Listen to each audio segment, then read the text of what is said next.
Graça e paz, igreja. Bem-vinda a mais um episódio do nosso podcast. Eu sou a Marjorie e hoje temos uma convidada especial, a pastora Dulce. Chegou na igreja recentemente. A gente vai fazer algumas perguntas para ela, para a gente conhecer ela melhor. Pastora, eu queria começar perguntando, como que foi assim sua vida? Você nasceu na igreja? Seus pais eram crentes, não conheciam Jesus? Como que foi isso?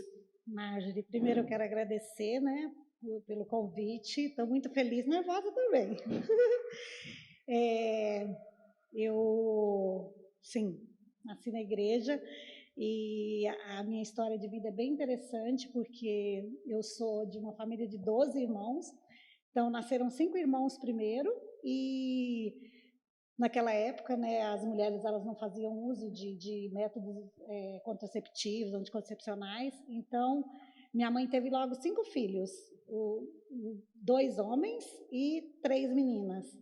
E por conta da situação que ela vivia, que meu pai, segundo ela, era muito boêmio, não bebia destilados assim, mas bebia muita cerveja, fumava. E por essa condição toda ela sofria, porque ele não tinha hora de chegar em casa, tinha hora de sair, mas não tinha hora de voltar. E então ela decidiu que ela ia se separar dele. E ela começou então a fazer uso de anticoncepcionais para se preparando, né, financeiramente, que dizia que se separar dele. Nesse período passaram-se uns 6 anos e nesse tempo ela planejando se separar e meu pai na mesma vida.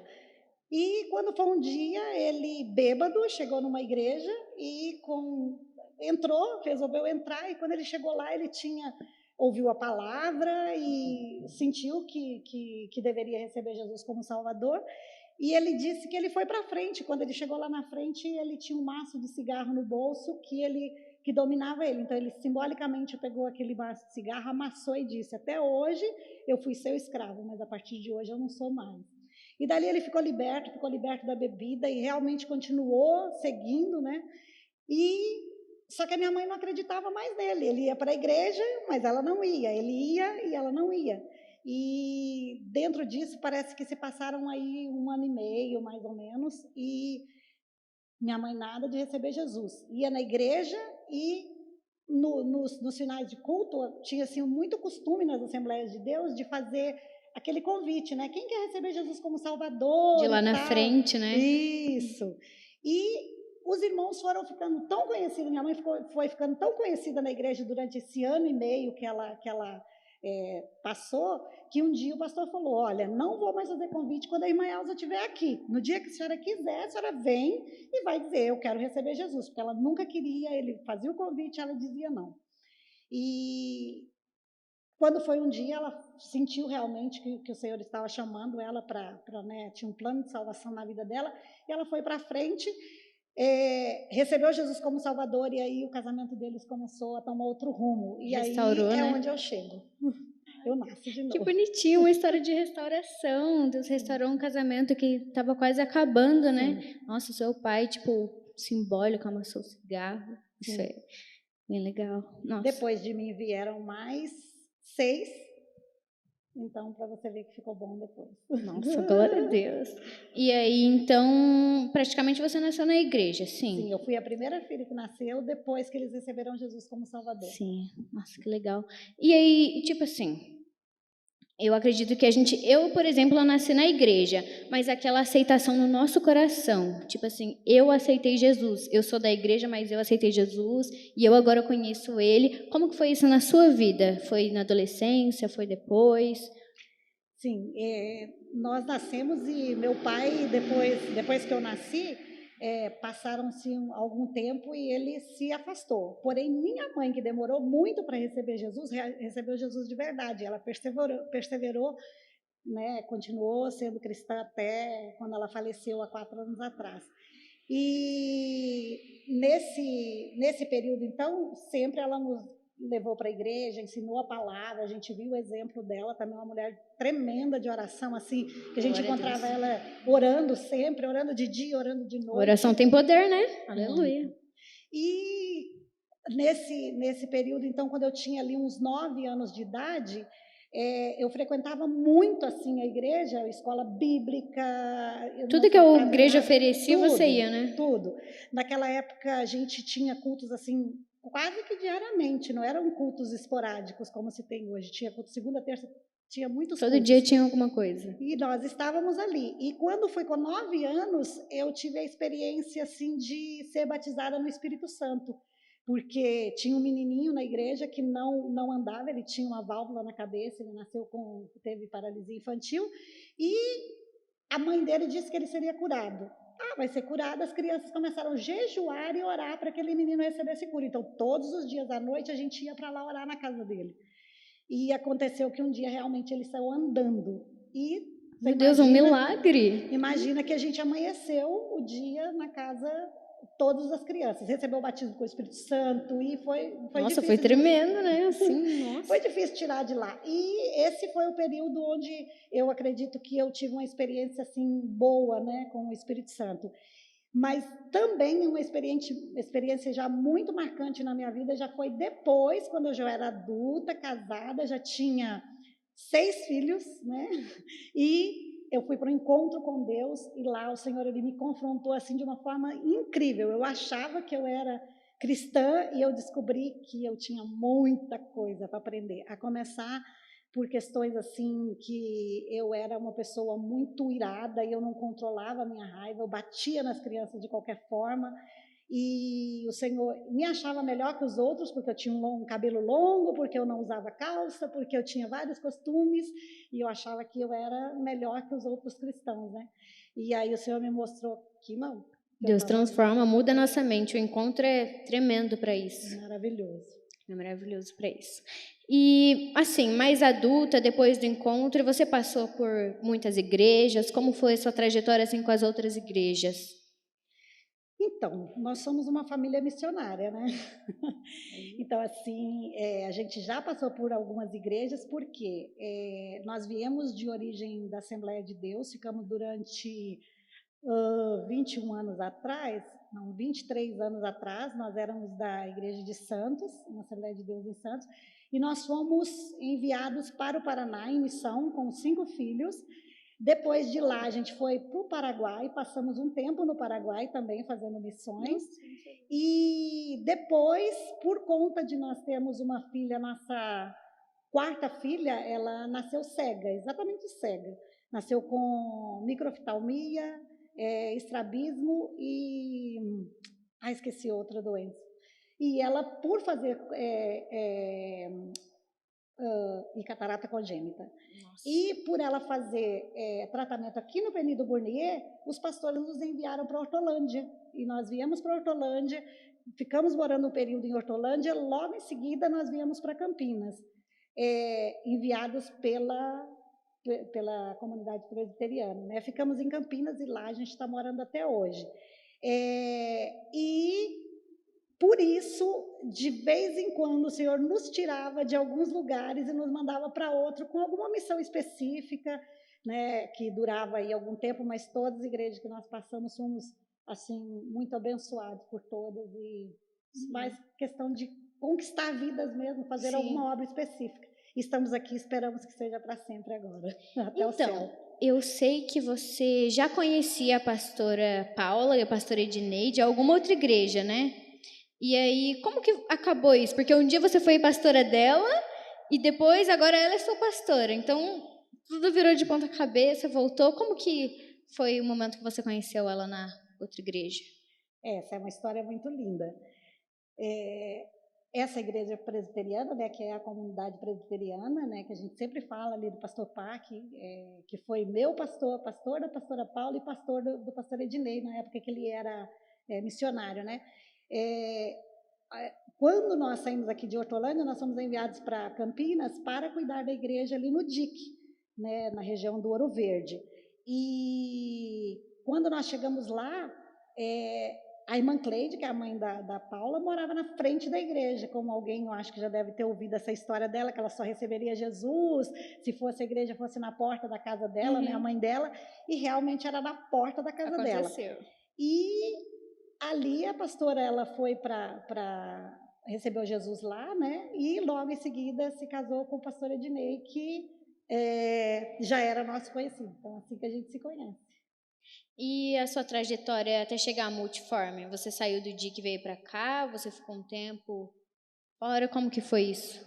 Sim, nós estávamos morando no DIC e em maio de 2019 a pastora ela me chamou para vir aqui ministrar a palavra para as mulheres, né? E já tinha um período assim que eu não saía para ministrar a palavra, só na igreja local eu ficava. Então, se alguém me convidava, olha, vem aqui e tal, eu não tinha essa autorização da parte de Deus, então eu não ia. Então, só na igreja local onde eu estava operando. E ela me chamou e eu resolvi vir, porque eu senti que realmente era o tempo de Deus fazer isso. E eu vim em 2019, logo em seguida eu viajei para os Estados Unidos, passei 3 meses lá. Foi um culto das mulheres que você veio, né? Eu lembro, foi bom aquele culto. Exatamente. E quando... Volte a sonhar era o tema. Sim. E quando eu voltei de lá, nós estávamos morando ali na região do Ouro Verde, e um dia o Senhor falou para mim, eu vou te tirar daqui. E eu não entendi muito, estava morando muito bem, estava muito feliz na casa que eu morava. E nisso o pastor Ednei e a pastora Paula nos convidaram para vir aqui ministrar para casais. Viemos aqui. E quando nós chegamos aqui, que nós estávamos indo embora, eu falei para o meu marido, a gente vai vir para cá. Aí ele ficou assim, tipo, né, que coisa esquisita. E quando eu falei com a pastora, ela falou, isso está muito estranho. Porque como é isso, né? Ela falou, eu fui, né, discipulada por você e agora você veio. Eu falei, eu também não estou entendendo nada. A única coisa que eu sei é que Deus está dizendo para mim que eu venho para cá, então vamos aguardar. Fomos para casa e começamos né, pensar naquela situação toda. E foi muito interessante que a casa que nós estávamos estava há anos para vender, não vendia. Vendeu a casa, pediram a casa para a gente. E aí eu falei, bom, não sei para onde eu vou agora, porque não esperava sair daquela casa, esperava ficar ali por um bom período, né? E nessa venda da casa, então a gente resolveu vir para a região central, ali no Botafogo, e aí eu entendi que realmente daria para vir para cá, porque é mais perto para eu vir para cá do que ir para a igreja. Deus falando, deu tudo certo, né? Deu tudo certo. E estamos aqui. Aí chegamos aqui em maio de 2020, fomos recebidos em junho de 2020. Aí, nossa, vocês são uma bênção, vocês sabem. Eu ia entrar falando assim, uma mulher, a gente vai receber aqui uma mulher abençoada e abençoadora, porque eu acho que você abençoa demais essa igreja e a gente tem muita sorte de te ter. Eu tenho muita sorte de te conhecer e você abençoa muito a minha vida de muitas formas. Glória a Deus. Proximidade entre a gente. Glória a Deus. Amém. Que lindo. Você falou que você chegou aqui para pregar num culto de casais também, né? Você pregou, você e o pastor Elias, num culto de casais? Nesse dia eu só dei uma saudação e ele ficou com a palavra, já que eu tinha ministrado para as mulheres, né? Eu senti no meu coração que era uma oportunidade para ele naquele dia. Aí eu até queria entrar no segundo tópico, que é o família. E aí eu queria perguntar como que você conheceu o pastor Elias, como que é a história de vocês, porque vocês são um casal maravilhoso, né? Vocês sabem, é a coisa mais bonitinha. Eu adoro vocês. Obrigada, você é linda também. Então, eu conheci o pastor Elias em 1984. Eu trabalhava numa livraria evangélica. Ele havia terminado um namoro de anos, um noivado, na verdade, com uma filha de pastor do Paraná. E no meu segundo dia de trabalho, ele entrou na loja e se encantou por mim. Ele conta, se você perguntar para ele, ele vai contar essa história. E no outro dia ele foi me levar flores, porque era meu aniversário, que eu faço aniversário em dezembro. Ele foi me levar flores, disse que comprou um livro que nunca leu, segundo ele. Só comprou para te ver o livro. Pois é, diz ele. E então, dentro disso, nós namoramos 1 ano e meio e nos casamos em 86. Ai, que bonitinho. Tudo certinho. Quando é de Deus, né, as coisas acontecem tudo perfeito. Sim. E uma coisa assim, que a minha mãe pediu para eu colocar, que tem pergunta de um monte de gente, que vão pedindo para colocar, é tipo uma pesquisa. A gente queria saber sobre suas filhas, sobre sua família. Você tem 5 filhas e um filho, não é? Exatamente. É um menininho perdido entre um monte de mulher. Aí eu queria que você falasse, você pode falar os nomes, como elas estão hoje, contar um pouquinho delas. Olha, eu fui presenteada com 6 filhos. Eu falo assim que tem É pessoas que bênção. têm um filho, né, e tem vários problemas. Eu tenho 6 filhos que são 6 bênçãos.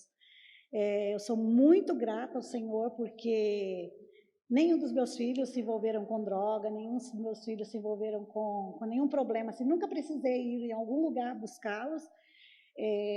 São pessoas de caráter hoje, graças a Deus, pessoas bem-sucedidas. E eu sempre falo que tudo isso se deve à apresentação, à consagração que nós fizemos deles ao Senhor, né? Sim. Às Muito vezes as pessoas importante. me perguntam por que eu tenho 6. Eu falo que é porque a nossa palavra tem muito poder. Porque quando eu tive a primeira menina, a segunda e o terceiro foi numa mesma igreja, onde a gente tinha várias funções. O pastor Elias, ele era o segundo pastor da igreja, né, o vice, e nós estávamos ali. E aí, quando eu cheguei, uma das mulheres do grupo de mulheres falou assim para mim: agora chega, né? Porque você teve já 2 meninas e um menino. Eu falei: não, eu quero 6, eu quero ter uma mesa bem grande, que sente 6 filhos de 3 filhos de um lado, 3 filhos do Aí, outro, uma meu visão. marido lá e eu aqui. Isso E eu aí. não sabia o que eu estava falando, porque nisso depois vieram os outros, né? E inclusive a última, ela nasceu depois que o pastor Elias já tinha feito uma vasectomia. Ele ficou com 30% ainda de fertilidade. Uhum. E era realmente para cumprir a vontade do Senhor. Então, depois de 4 anos, eu tive ela, e aí ele fez uma segunda. Agora não tem risco mais, agora só netos mesmo. E dentro disso eu tenho a Thaís, que tem 31 anos, mora nos Estados Unidos, é formada, é doutora em Direito lá. Depois eu tenho a Anaísa, que é uma das sócias do Coco Bambu ali no Iguatemi. Depois eu tenho o Natan, que é funcionário público, é responsável pela distribuição de merenda escolar ali no SEASA.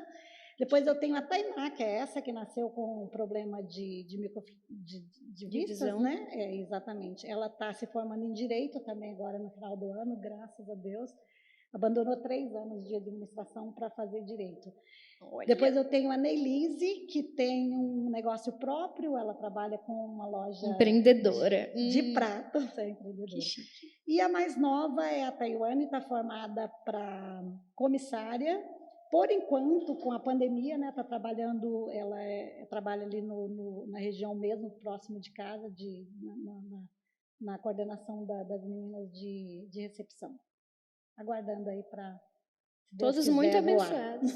Todos muito abençoados. E eu acredito que filho é bênção. Sim. Filho é bênção, o que Deus mandar. A quantidade que mandar é bênção. E Sim. trata a gente, né, de muitas formas. Sim.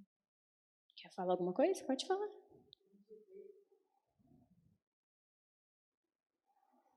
Amém. Então, pastora, deixa eu ver. Você falando sobre seus filhos, né? São muito próximos, são carreiras. Deixa eu ver.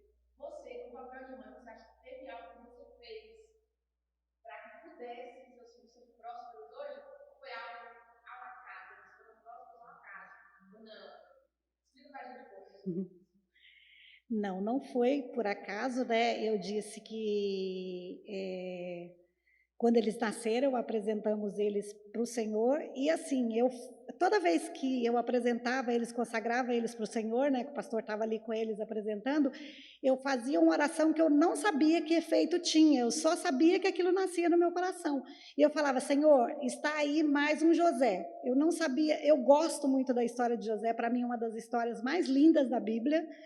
E por causa dos sonhos dele, né, que ele teve todo um período de sofrimento tal para chegar onde Deus queria que ele chegasse, mas eu acho lindo a perseverança dele, o que Deus fez, porque eu costumo dizer que Deus criou um cargo para José, aquele cargo não existia ali na terra do Egito, né? E isso tem acontecido na vida dos meus filhos. Para mim, eu acredito que foi isso e a questão de serem criados no temor do Senhor. Quando eles eram crianças, nós fazíamos culto doméstico com eles, orava com eles. Todos foram criados na igreja durante todo o período que nós fomos pastores, né? E eu acredito que essa foi a influência, a questão do nosso temor ao Senhor fez com que eles tivessem esse caráter pautado aí na palavra. Então, eu acredito que seja isso. A palavra que espera sobre os filhos tem muito poder, né? Porque as mães não acreditam nisso. Com certeza. Sim, com certeza. A oração tem poder, gente. É isso aí. Vamos começar a orar por os filhos. Amém. Aqui um exemplo de oração, um exemplo de vida, a pastora Dulce. Obrigada. Eu queria entrar também no assunto, voltando um pouquinho à sua vida. Como que foi sua adolescência? Sua adolescência foi difícil, foi fácil?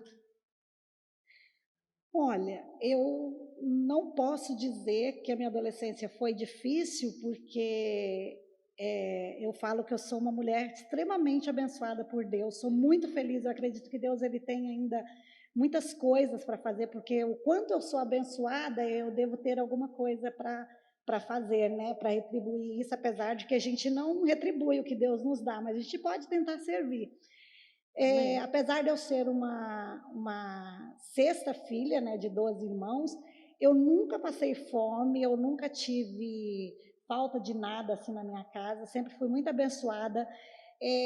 Também, apesar de ter meninos e meninas, eu não posso falar que eu sofri nenhum tipo de violência, nenhum toque indevido, assim, nada. Eu sempre fui bem abençoada nisso.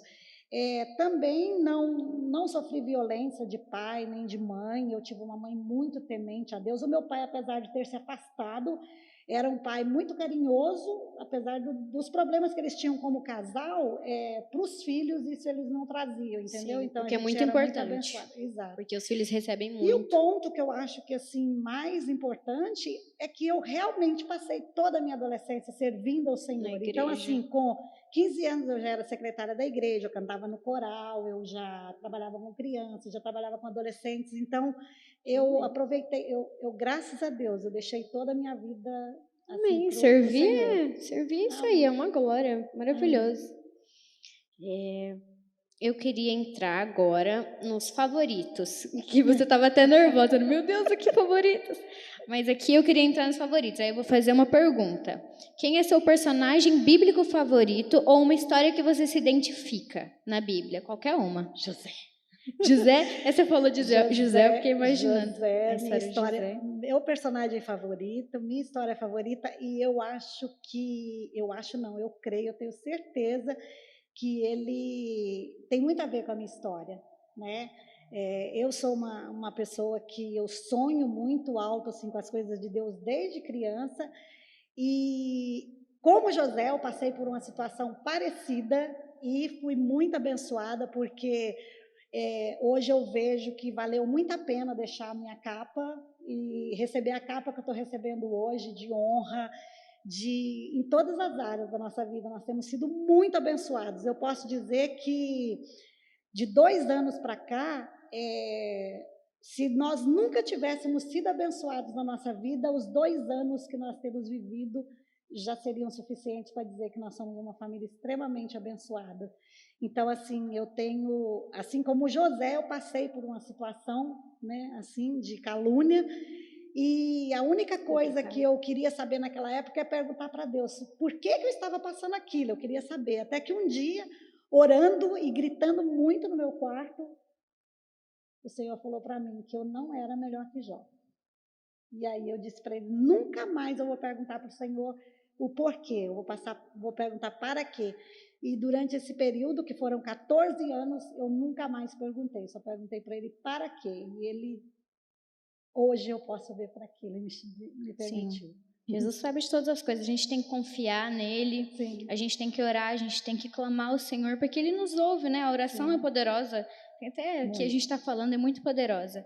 E eu queria perguntar, assim, uma coisa que nem está anotado, mas o que você acha sobre as lives, as redes sociais hoje, e como que chega nas pessoas rápido tanta informação? Porque hoje a gente vive um mundo de muita informação, né? Sim. Tipo assim, você posta uma coisa, alcança milhões de pessoas, alcança milhões, e a igreja é um exemplo, né? A gente posta, a gente tem a live, a gente está fazendo aqui o podcast. O que você acha? Porque tá um pouco diferente, né? Sim. É mais recente essas coisas, né?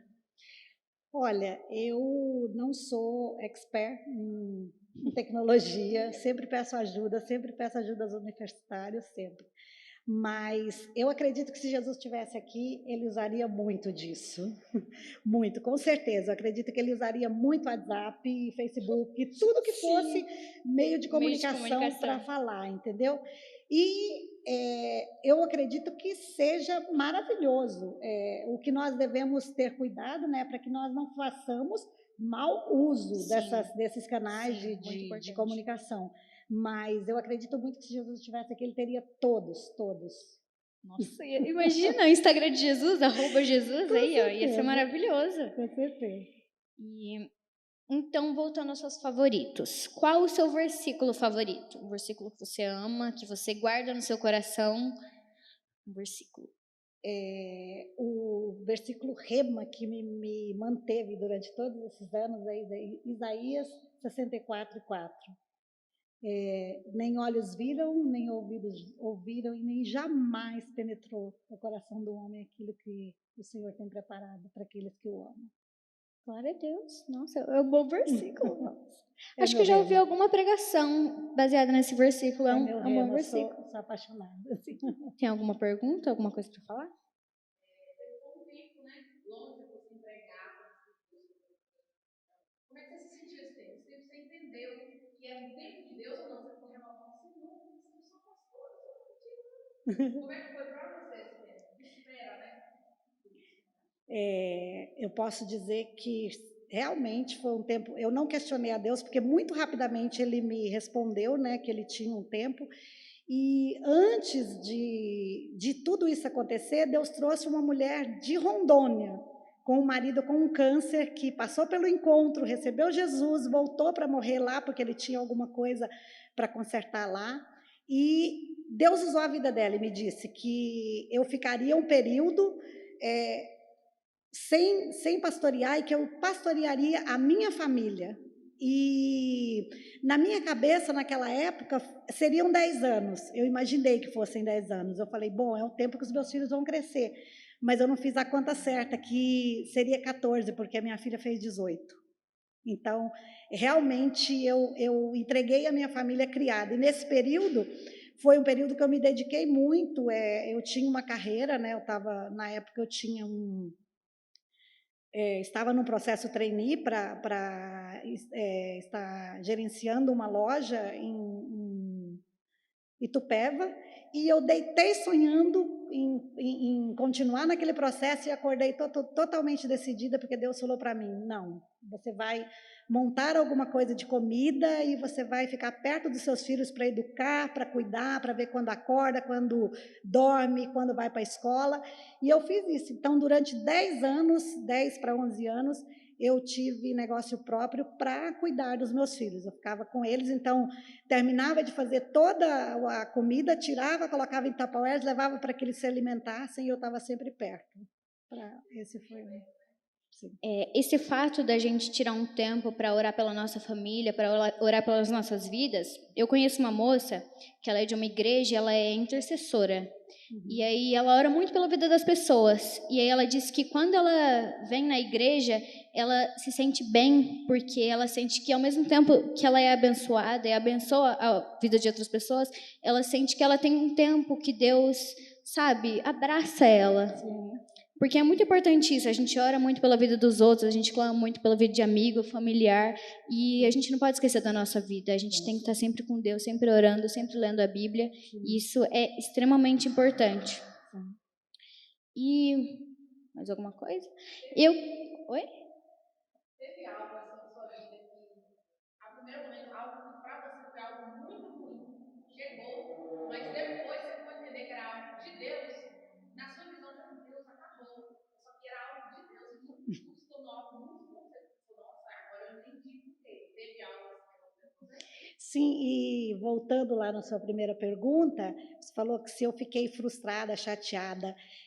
Quem tem um chamado é como se você tivesse com muita sede sempre daquilo. Então, todos os dias eu acordava pensando, hoje eu poderia estar ministrando a palavra, mas eu precisava daquela ministração na minha casa, na minha família, na nossa vida, né? E se o Senhor ele tivesse me dado naquela época o que eu sonhava, eu teria fracassado. porque eu não estava pronta, eu não estava madura, eu não estava O formada. tempo eu não de tinha... Deus, né? Exatamente. Eu era uma criança para receber o que eu pedi algo muito grande, e estava perto de eu receber, mas eu não poderia suportar aquilo que eu ia receber, né? E sim, isso aconteceu nessa época, né, que se levantou toda essa situação e eu não conseguia entender. Eu falava, bom, agora minha vida está perdida, porque as pessoas, o que elas vão pensar, né, a respeito? E a única coisa que eu conseguia ter paz no meu espírito, no meu coração, porque eu sabia o que eu tinha feito, o que eu não tinha feito, e isso me trazia essa paz. Mas para quem está pastoreando uma igreja, fazendo 2 cultos durante um domingo, e daqui a pouco você se sentar e ficar quieto, é muito difícil. É algo que você tem que entender que realmente foi Deus, senão você fica revoltado. E eu nunca atribuí isso às pessoas que fizeram ou a Satanás. Eu sempre criei que aquilo era Deus. Assim como ele permitiu na vida de Jó, que Jó perdesse tudo e depois ele restituiu, eu sabia que o Senhor estava fazendo alguma coisa, trabalhando em mim, alguma coisa, que hoje eu acho maravilhoso. Amém. Mais alguma coisa? Então eu queria fazer a última pergunta, que eu acho que se encaixa tudo, né? Porque esse projeto é um projeto dos multicrescentes, adolescentes, e eu queria que você desse um conselho para os jovens e adolescentes de hoje. Você pode usar a sua vida como exemplo, ou simplesmente uma coisa assim que você aconselharia realmente a alguém. Eu vou falar que se você pautar, qualquer adolescente, qualquer pessoa que pautar a sua vida no Salmos 37, versículo 4, que diz, agrada-te também do Senhor e Ele concederá os desejos do seu coração. Amém. Isso é um grande segredo, porque o agrada-te também do Senhor é fazer a vontade do Senhor, né? Faz aquilo que Ele quer que você faça e Ele vai conceder os desejos do seu coração. Eu acredito que mais... além da graça, né, que Ele nos dá, a salvação que Ele nos dá por graça, não tem como um filho ser obediente ao pai e o pai não ser... Puxa, meu filho, que orgulho! Verdade, é verdade. Não tem como. Nós, como pais, né, como humanos, ficamos felizes com isso, agora você imagina Deus. Sim, é verdade. Feliz, então, E eu acho que a gente sempre, em tudo que a gente, desculpa, em tudo que a gente vai fazer, a gente tem que pensar, até na roupa que a gente vai vestir, onde a gente vai, a gente tem que pensar isso aqui é de Deus, nos lugares que a gente vai, as amizades que a gente faz, a gente tem que tudo pensar que Deus está lá, Deus é o nosso Pai. Se Jesus faria isso. Se né? Jesus faria isso, no lugar de Jesus, o que ele faria, o que ele falaria, como ele agiria. Exatamente. É verdade, a gente sempre tem que pensar nisso. Bom, esse foi o testemunho da pastora, mais ou menos, um pouquinho da história dela, para a gente usar como exemplo. Ela é uma vida de exemplo, uma mulher de oração, uma mulher temente ao Senhor. E esse foi o segundo episódio do nosso podcast. Que Deus abençoe. Amém.